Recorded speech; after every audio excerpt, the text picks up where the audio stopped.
Hey there, you're watching Bare Knuckle Binder. Welcome to the channel. My garage is an absolute disaster. I'm going through organizing it, cleaning it. The Coleman project is taking up most of the space in here. Actually, this Scout that I'm re-ringing is taking up most of the space. But the Coleman project is claiming a lot of it now. I've got to finish this Scout. It should be out of here by next weekend. I'm just waiting on some rings for that. But here's the deal. Since my last Coleman video, when I disassembled the front axle, I've made a ton of progress on this whole project, but it's been like little bits spread out on everything. So it's not as visible as saying like, oh, the front axle's done, the rear axle's done. Nothing's done per se, but there's been a ton of progress on everything. So I'm gonna walk you through what I've been doing, what I've found, what I'm up against, and what I'm looking for. So let's get into it. All right, real quick before we get started, I have to apologize. There's gonna be some fan noise probably on this video. It is hotter than two rats getting after it in a wool sock in Texas right now. And without these fans, I'm dying out here. All right, so I'll start with this. This is the dash that was on the Coleman. This is the original L series dash. They aren't black from the factory. They're this gray, this almost metallic gray. However, this dash has been butchered up and cut in some places.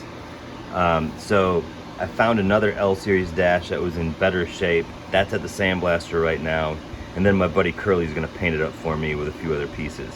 Ready to go into the dash. I have gauges, speedometer, gauge cluster, and an L series vacuum gauge. I'm converting this thing to have power brakes. I'm actually looking for another one of these. If somebody's got one, let me know. This is on the list of things I'm looking for.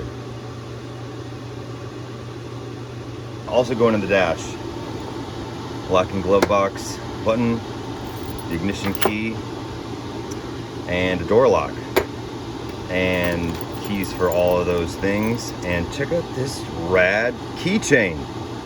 Perfect. And then of course I've had this old keychain here. You're supposed to put a penny in there so you never go broke. Never go broke. So I'm passively hunting for a 1952 penny. One thing I'm looking for too, I'm going to the junkyard this week. I think I'll find one there, but I'm looking for a radio delete panel. I'm gonna build like a little USB thing for it. Not for all the time, but just for this trip, because we'll get into that. Another thing I'd like to find, obviously it's one of those ones that everyone's looking for, but I'd like to find an L series lighter.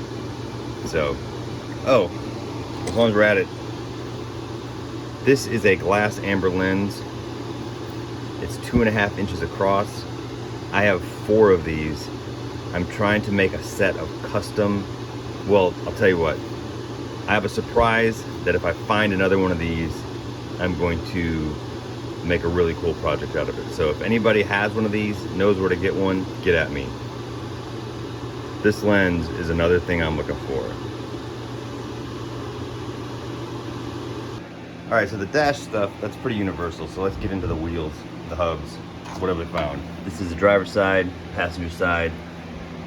In these towels are the wheel bearings and then the spacers, just to keep them organized. But then inside these hubs, I still have to clean this all out, but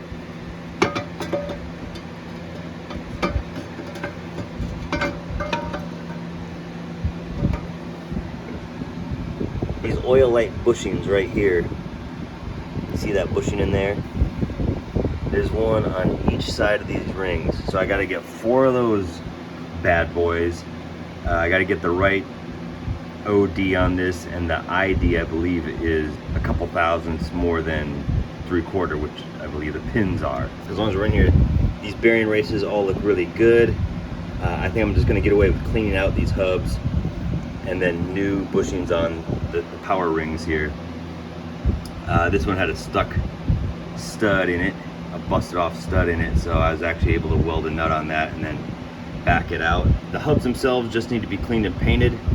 The power rings need new bushings. that's on the list. Talking about these pins that go in here.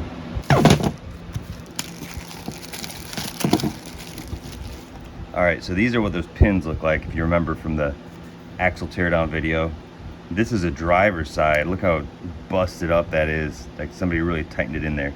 These things would probably work again, but I would like to have replacements made. This feels like the same hardened steel that a spring pin, like a leaf spring shackle pin, is made out of. And I have a bunch of spares of those from when I bobbed the M5H6. So I've talked to Dan Kinsey to see if he can help me make some replacements for these.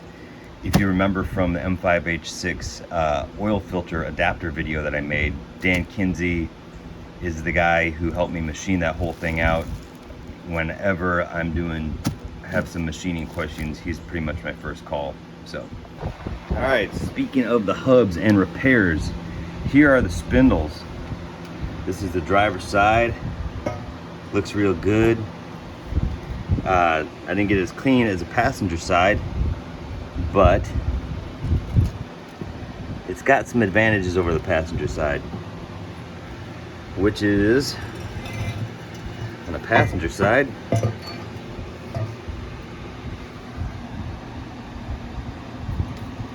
I found cracks, hairline cracks. So I got to get those repaired. Now this, I believe this is ductile steel. It's like cast steel. It's not cast iron. But my buddy, I'll reference my buddy here who's gonna help me with the wheels, but I'm gonna take this with me and see what he suggests for this. I also have to say that the hub rides on here. This bracket here supports the brakes, supports the backing plate for the brakes, and then the steering. So there's not a ton of force on this. I think this happened from them driving it into something or wedging the wheel up onto a rock. I don't think this is a catastrophic flaw or a break or anything. It's repairable, but I still want to be careful about it and do it right. And just because of how this thing is made, it actually looks like you could probably just cap that off for extra strength. I don't know, we'll see. The axle extensions and the spindles, even in the axle teardown video, you may remember that these spindles were so caked in grease and mud and dirt that you barely even tell the shape. Now they're all cleaned out on the inside. So doing that is like when I found the cracks, when I'm finding these problems. The axle extensions, the driver's side looks good, but here's the passenger side, and that's where we started finding the problems. One of the things was I didn't have to drive one of the bearings out, it just fell out, which was concerning, and I'll show you why. So this is the top. This is actually the bottom bearing race, but check this out. Moves a little bit in there. Not a lot, but it's way too much. It should be a press fit. Now you can barely see it's like a little bit raised on the edge, so it's been wallering itself out. That's a technical term. Now here on the bottom though, you can actually see that lip. So check this out. And this is where this was. Jeez, that's way too much.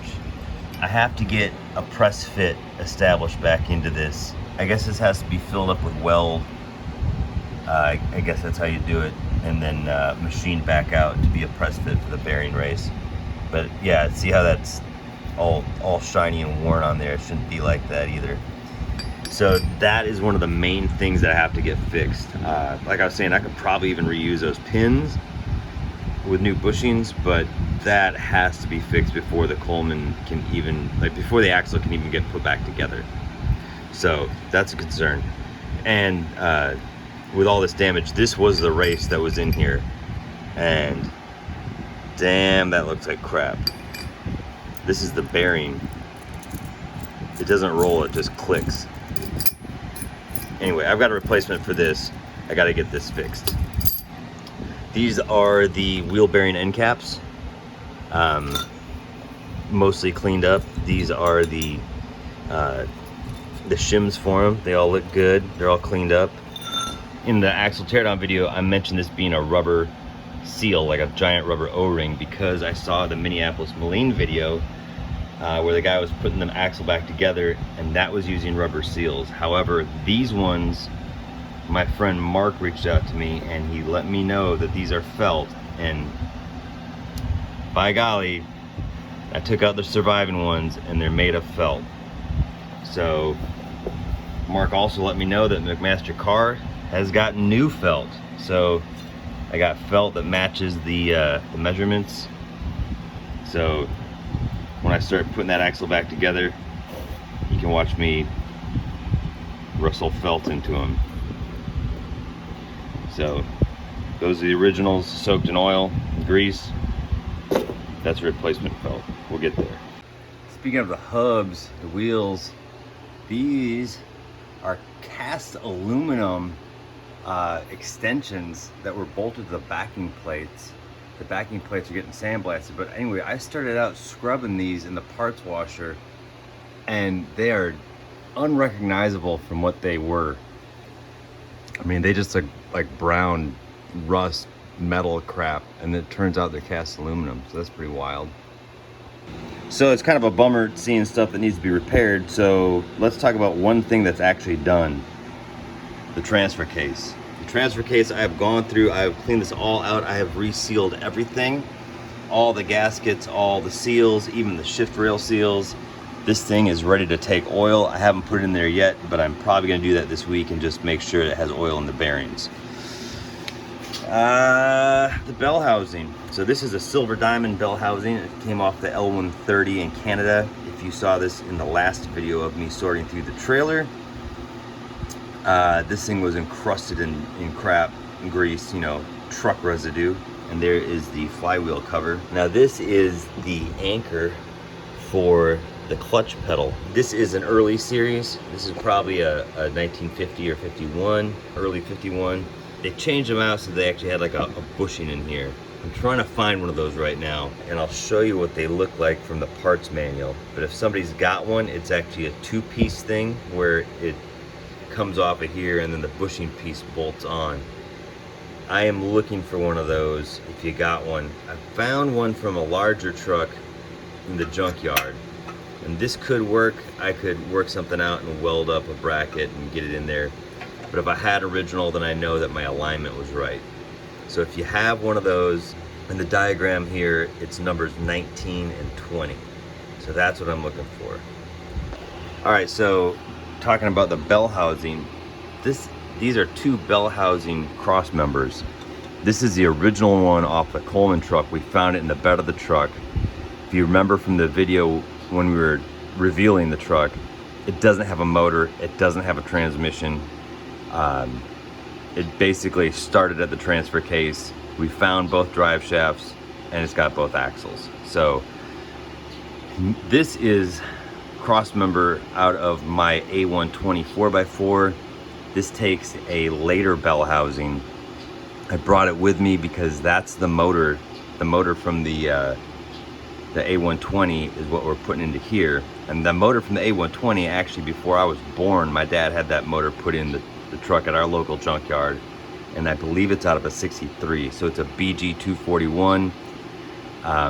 Once I get the Scout out of here, I'll make a motor reveal video and we'll go through and assess the situation of the motor. But anyway, the thing about the cross member is the motor has a later bell housing, so I'm going to put this bell housing on it so it has the original cross member and everything. I just have this cross member just in case it comes down to I'll need that one. All right, so brakes. These are all the brake shoes out of the Coleman axle. For the most part, the shoes look pretty good. They're worn uneven kind of on this one. These have all gone through the ultrasonic cleaner, so they're all cleaned up. I think I'm just gonna go in and have these relined. Because it's better safe than sorry. Don't play games with brakes. These are the rears. They actually don't look too bad, probably because somebody had put them in backwards. So the secondaries were in front, the primaries are in the rear. Whatever. Here's some brand new replacements. I'm not big on bonded, but they're gonna be better than that. Now, Here are a lineup of differentials. These are all differentials that are not going in the truck. That's the original front axle differential. That's a 477. That's a rear axle differential. It's 477. The rear axle one actually is beautiful, great condition. This one has got some chips on the outside of the ring gear. I don't think that affects performance at all, but I think somebody might have dropped it trying to put it into the axle tube. But the thing works fine, but that kind of stuff scares me a little bit. This is a 411 I got out of the junkyard. I'm converting the axles to a 411, but when I got this thing apart, look at the rust pitting on the ring gear. Ugh. So this is junk. Speaking of brakes and bell housings and stuff, this is the clutch and brake pedal assembly. The Coleman does not have this, so I had to get this. This is out of the L-130 in Canada. And so, talking about this piece here, the later pieces had this bushing because this piece would waller out and it would also cut a groove in the shaft. So I've got to weld this up, machine it smooth, and get that piece I'm looking for, or build something with that.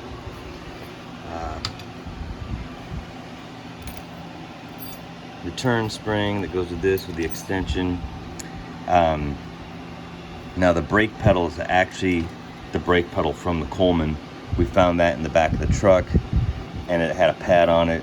The L-130's pad was missing on that, so I was like, well, just keep the brake pedal original at least. So, brake and clutch pedals. All right, so converting the truck to power brakes. This was sitting on a KB5 in a junkyard in my hometown in Wisconsin. However, this thing needs to be rebuilt, obviously, but it's also, the housing here is busted and the fresh air inlet is tore out and gone. So hopefully they can replace that for me. I rigged up a new check valve. These are the original brackets, some hardware, and I restored the air filter for it. Speaking of brakes, these are the rear wheel cylinders. This one I'm pretty sure will hone out. Not so sure about this one.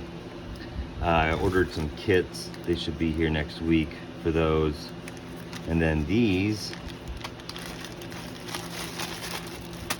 that's a rebuild kits for the fronts. Pistons. All right, so these are the front axles. I think these will hone out as well. They seem pretty good shape. Need to run them through the cleaner a bit and get them all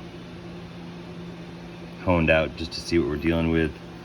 Push comes to shove, I'll just get those sleeved. Those are rare enough that to find replacements would cost more than getting them sleeved. Those, I think you can still get replacements for about 50 bucks. So if I can't hone those out, I don't know, I might get replacements, or I might get them sleeved, because it's kind of cool to keep them original, but who knows. Anyway, like I said, brakes are something I do not take chances with. The master cylinders, I have several cores.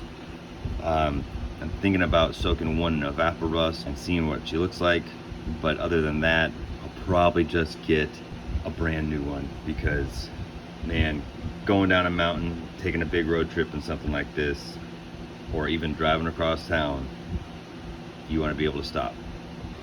All right, so one thing that I had some questions about on Instagram direct messages was the wedge system on the spindles. The spindle, this thing goes right here, goes in that hole, fills that up, and then the bearing spacer there in between the two bearings acts like a ring, and it goes around this whole thing, and this pushes up through it and presses up against that bearing spacer and down as the whole ring goes around this. I know I'm doing a terrible job of explaining this, but as it pushes up, it sets the bearing preload on the swivel bearings, which are mounted inside there and inside there. So does that make sense? Maybe. I could do a better job of explaining it, and I will when I reassemble this whole axle. I'll do a demonstration and I'll actually set the preload so you can see me doing it. But this is what the wedge looks like. That's a track it runs in. That's the surface that that bolt pushes up against to lock in the preload setting. Alright, so I'm doing this video in phases because there's so much stuff. I have to put stuff away and get the rest of it out. This is a transmission that it's looking like is going to make the trip. This is a T9 non-synchronized 4-speed. It's the same as in my KB2, and it's almost the same as the one that's in the S160 that we made the trip with last year. However, the S160 has a 4x4 T9. International used it in the 120, 140, 160 series if you wanted a transmission run bumper winch. So what it means is the PTO comes out on the driver's side. So I'm looking for one of those. The cool thing about this transmission, this is off a KB I got in a deal years and years ago. It's been sitting in storage. It's pretty clean on the inside, but I put a war era Farmall cast iron shift knob on it. So just some nerd stuff. This is a random parking brake handle. I do not have the drum for this. This companion flange for the drum has a wrong sized U-joint mounting, so I've got to find one that matches what I need. So that's one thing I'm looking for. I think I'm going to find one in the junkyard this week when I'm there. Right here we got the intermediate shaft between the transfer case and the transmission. Again, I need that piece that'll match it. And then we have some random drive shaft ends. The drive shafts all need U-joints and stuff, but that's pretty easy. Alright, so going back to the first video I made after finding the truck was about the wheels. And so this is the only wheel that was on the truck, the only rim. And if you watch the video and the follow-up video, you know that we figured out what the wheel was. And it sure would be cool if we had some wheels like this. Well, we do. These are the wheels. They just need those rivet holes plug welded. There's all the rings. They're all matched up to the rings. So we have wheels. One of the giant hurdles of this project has been overcome. We have the wheels. I'm supposed to be meeting up with IC Weld, guy who really needs no introduction by me since he's YouTube and Instagram very well known, but he's actually my neighbor. So I'll be rolling up to his shop very soon. He's going to show me the best way to plug weld these, and I'm going to show him the other parts that need to be repaired, like that spindle and the axle extension. Speaking of those, these are the axle shafts that have the seal collars in the wrong spots. So I haven't done anything with these yet. That's where the collar should be. That's the sealing area. Anyway, still have to get those fixed. But back to the wheels. Oh, what a relief to have those wheels. I actually got 5 of these. There's only 4 of them here. It's because I also got the tires. Good Lord, look at that beautiful thing. So that is just mocked up right now. There's no tube in this. I'm ordering the tubes this week. But it's got a flap, it's got the rim, it's got the wheel adapter, and I gotta fix that. But thing is, the one thing that's holding us up now on the wheel end of this are those clamps. I really got to go through and take inventory of what I've got. It's possible that we can repair some of the cracked ones, but that's a make or break in this entire project. So I'll keep you tuned on that, but that's what I'm up against right now. So this is in progress, really. This is just the fuel tank for the L-122, and as you can see, the pickup tube is busted off. I don't know if the sender's good. I've taken them both off so I know I can get them out, but I gotta go through and test the sender and replace that. That's coming up. And so while I'm obviously doing that, I've got those 3 other tanks in the back of the trailer that you saw in the last video, and then I've got a small gas tank that was actually behind the seat in the S160. I found it when I was going through everything. There's a line coming out of the back of the cab, and I traced it down to this little tank, which is actually going to continue on in life as my temporary like motor starting tank and everything. So when I get the motor in here, probably next week, that will be the fuel tank that I run it on at first. Now, in the other video I did where I was sealing fuel tanks, I was using cream as a fuel tank sealant, but I've moved on to using POR 15. The cream didn't hold up as well as I would have liked. It actually turned out to be pretty dismal. Could have been my fault, but I think the POR 15 works better. And so that's what I'm going to seal this with. The thing is, with, you know, whatever it is, like a quart or half a quart of the POR 15, you can actually seal a bunch of tanks because there's a lot of leftover. So if I have enough to run into this tank, I have another one etched and ready to go, I can just dump the excess into that one, you know, keep tumbling it around, cover all the areas in that tank, and then move on to the next tank, keep doing that. And by the time I make it back to the first tank, it might be time to recoat it again. So I can either do a bunch with one, or maybe 2 coats with one, or possibly just get another can of it and keep doing coats on these things. So that will definitely be an upcoming video. Over here, this is a piece of the cross member that goes right underneath the toe board where it meets the floorboard. So right above the transmission bell housing area. In the picture you can see, I don't know why, but when they took the motor out, they cut the cross member there. So I found this in an L-120 in a junkyard, and so I cut it out, and so I can patch up the one when I get to California. So here's a fun thing that's actually done. I got an industrial sewing machine and I recovered the seat, and it is actually pretty comfy. It's a little lumpy, and that is because the original seat stuffing was in really great shape, so I was actually able to reuse it. It's not because I think it's necessarily more comfortable, but I mean, that's part of what makes an old truck smell like an old truck. So I'm gonna see how it does. If after the trip I've got to cover it again or redo it, no big deal. Okay, I'm noticeably more sweaty than at the start of this video, even with the fans.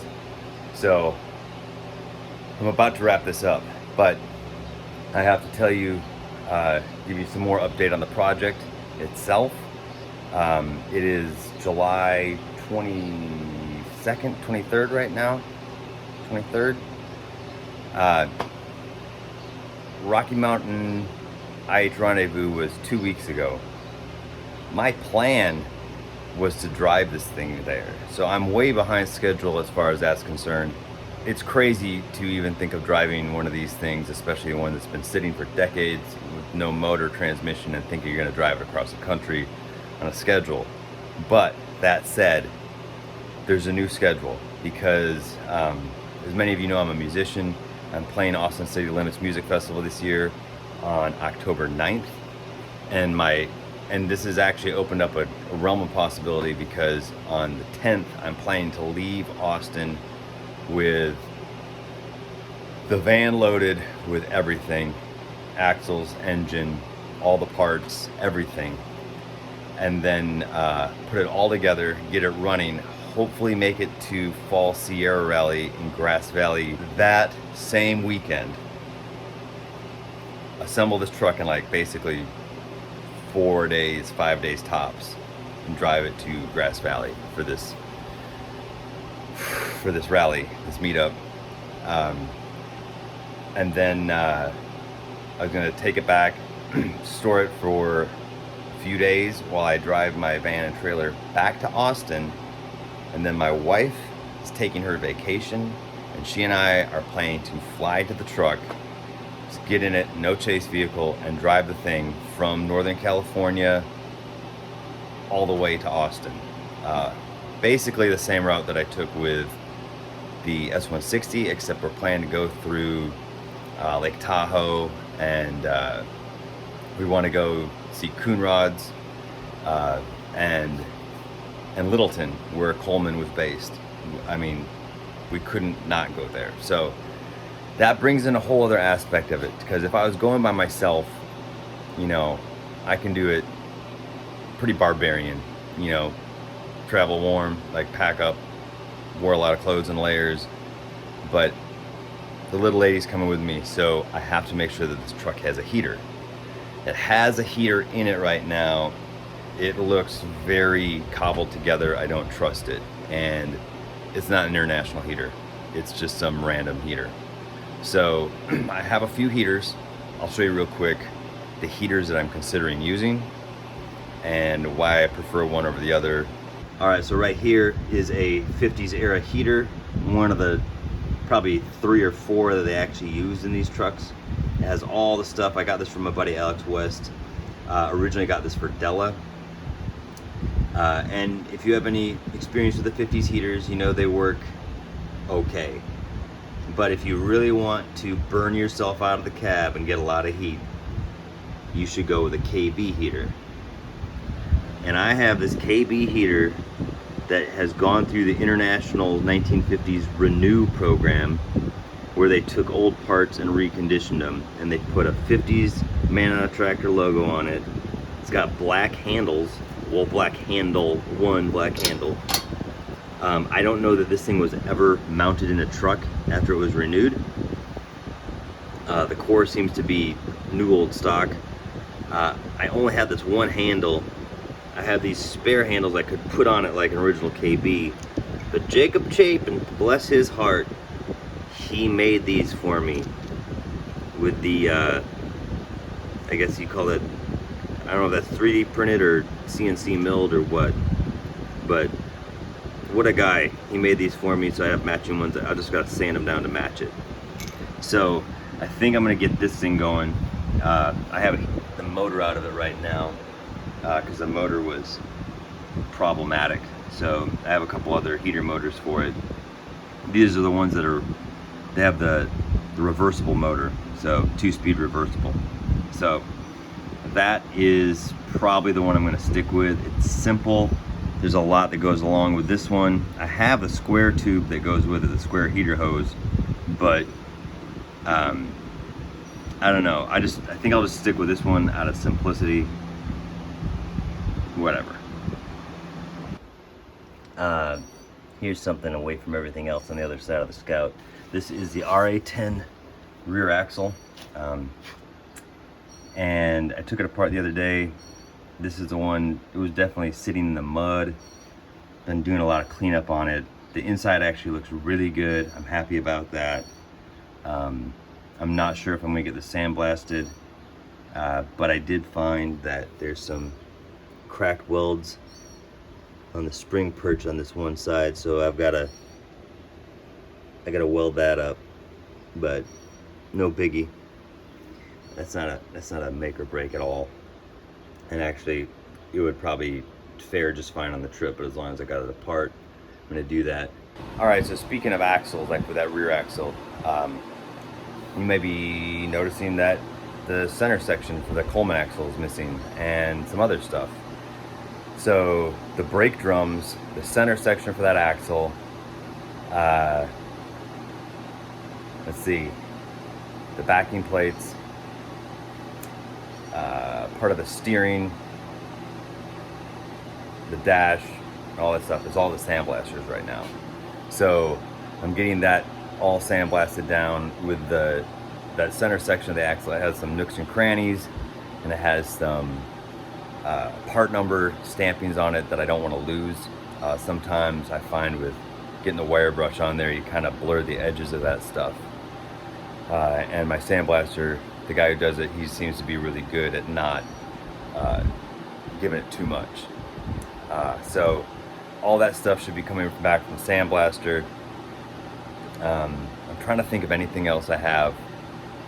Oh, I got something. Okay, here's some nerd stuff.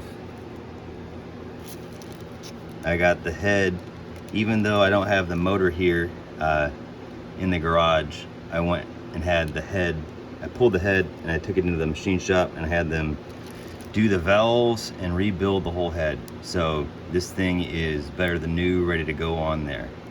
So once we get the Scout out of the garage and the motor in here, the head will be ready to go on. I've ordered the correct paint to match the block. It's kind of like this blue-gray, blue-green paint. If you know what I'm talking about with its older Nationals, the BG series motors, it's kind of hard to match paint, but I found that Plastic Coat makes one for Detroit Diesel's Alpine Green that is really, really close. So that's what we're gonna try on it.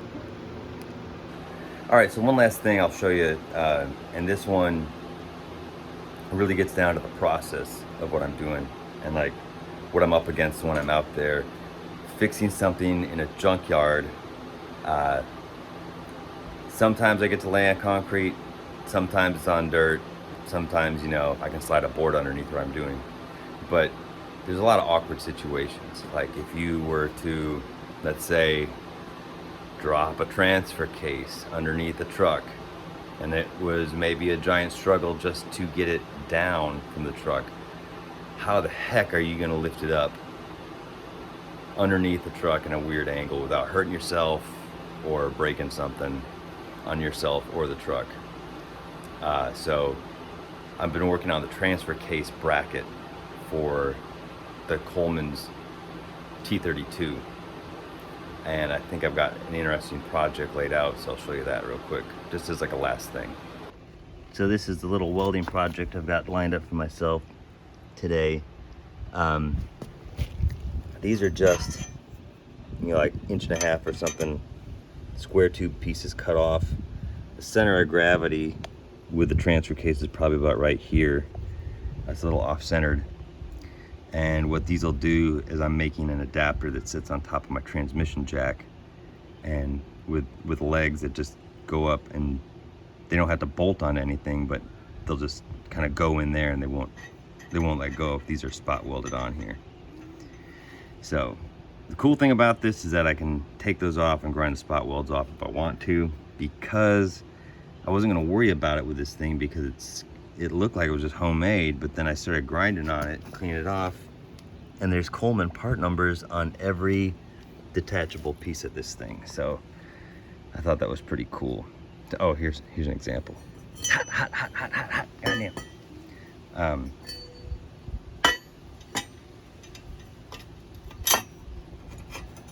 So there's an example of how it kind of fits right in there. So I'll have that done by the next time we show the transfer case on video, but it's a cool little project. God, it is hot. All right, so that's a pretty good little update of most of what I got going on with the Coleman right now.